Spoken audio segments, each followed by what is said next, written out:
When I got promoted, my wife's brother was the first to laugh. Guess they needed a token idiot, he said, raising his glass like it was harmless family banter. My wife didn't say a word, just smiled. Not a warm or proud smile, but a tight-lipped, complicit one. The kind of smile you give when you don't want to interrupt the punchline, even when the joke cuts deep. That was the first cut. But the real wound came later, deeper, more precise. A few nights afterward, we were at dinner with her family. Parents, siblings, old friends. Her ex showed up, uninvited, but somehow welcomed like an old celebrity. They toasted him. To real success, someone said. Her father clinked glasses.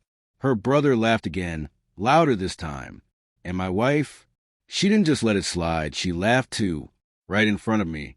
I left before dessert, stomach full of shame, not food. On my way out, she texted me, asterisk, don't be dramatic. It was a joke, asterisk.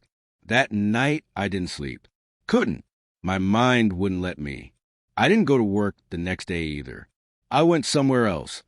Somewhere I should have gone months ago. A lawyer's office. Rewind. I met her 6 years ago. She was beautiful in the way storms are, loud, magnetic, impossible to ignore. I was the opposite, steady, grounded, focused. I thought we balanced each other. She told me I grounded her, and I believed her. I worked my way up slowly, painfully. Long hours.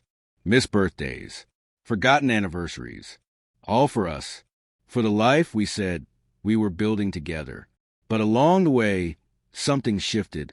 She stopped clapping when I won. She stopped looking at me like I was her champion. When I got recognition, she shrugged. When I succeeded, she joked that I was just lucky. Her brother picked up on it. Her parents never really respected me. Not truly, but she used to be in my corner. Until she wasn't. The cracks began to show months before that dinner. Her ex became a regular fixture at family events. We're all adults, she'd say. Grow up. I tried. I swallowed the discomfort, kept the peace. But that peace twisted into humiliation, and I kept smiling like a fool while they all carved away at my dignity. After that dinner, something inside me didn't just break. It crystallized, not in rage, but in resolve. Cold, focused, surgical. I started with the obvious, the finances. I'd been paying for more than I realized. Her credit card, her car, even her brother's failed tech venture. I traced every dollar, every siphon transfer. Then I dug deeper into her devices, her messages, her backups. Patterns emerged. Late-night texts to her ex. Nothing explicit. Just enough to reek of something reignited, of intimacy shared in shadow. She'd been loyal to everyone but me. I documented it all. Screenshots, statements, dates. I didn't confront her. I calculated. Over the next 2 weeks, I went back to the lawyer. Again and again, I built a fortress of evidence. Ironclad. Violations of our prenup. Financial misuse. Emotional cruelty. Betrayal documented in cold ink. I scaled back at work too, not noticeably, just strategically.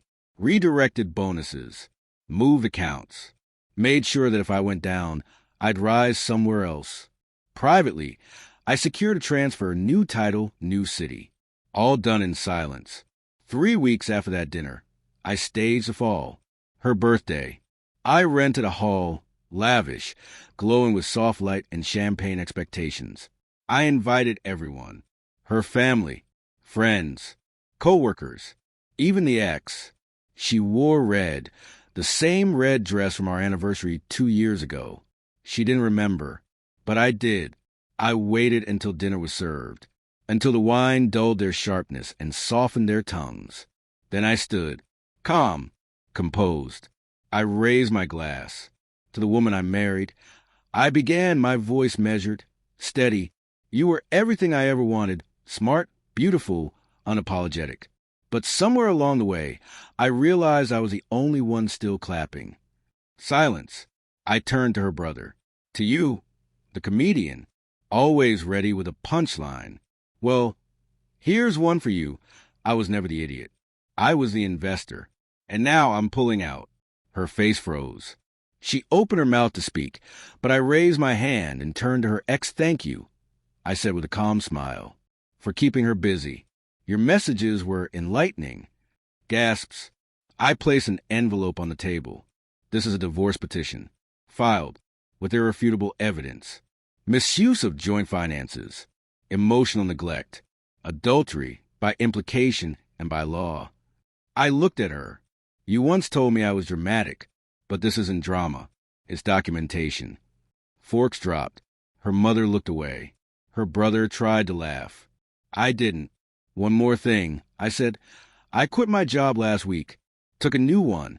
Better title. Better pay. Different city. This party? Paid for with a bonus your brother said I didn't deserve. I looked at her one last time. No more jokes. No more toasts. You've been dismissed. And I walked out. She called. Dozens of times. Then texts, apologies, begging, threats, regret. I didn't respond. Her family tried their version of damage control. Called me cruel. Accused me of humiliation. Maybe. But I wasn't cruel. Cruel would have been staying. Now I wake up without tension in my chest. I work in a city where no one knows my history. I breathe easier. I think clearer. I have silence, space, power, because I learned something. Betrayal doesn't always with a mask of cheating. Sometimes it looks like laughter when you need defending, smiling when the knife twists. But revenge, it doesn't have to be loud. It doesn't need shouting. It needs patience, calculation, timing. And when you get it right, it doesn't just shatter their illusion of control. It restores yours. Let them toast to the past. I'm building something new,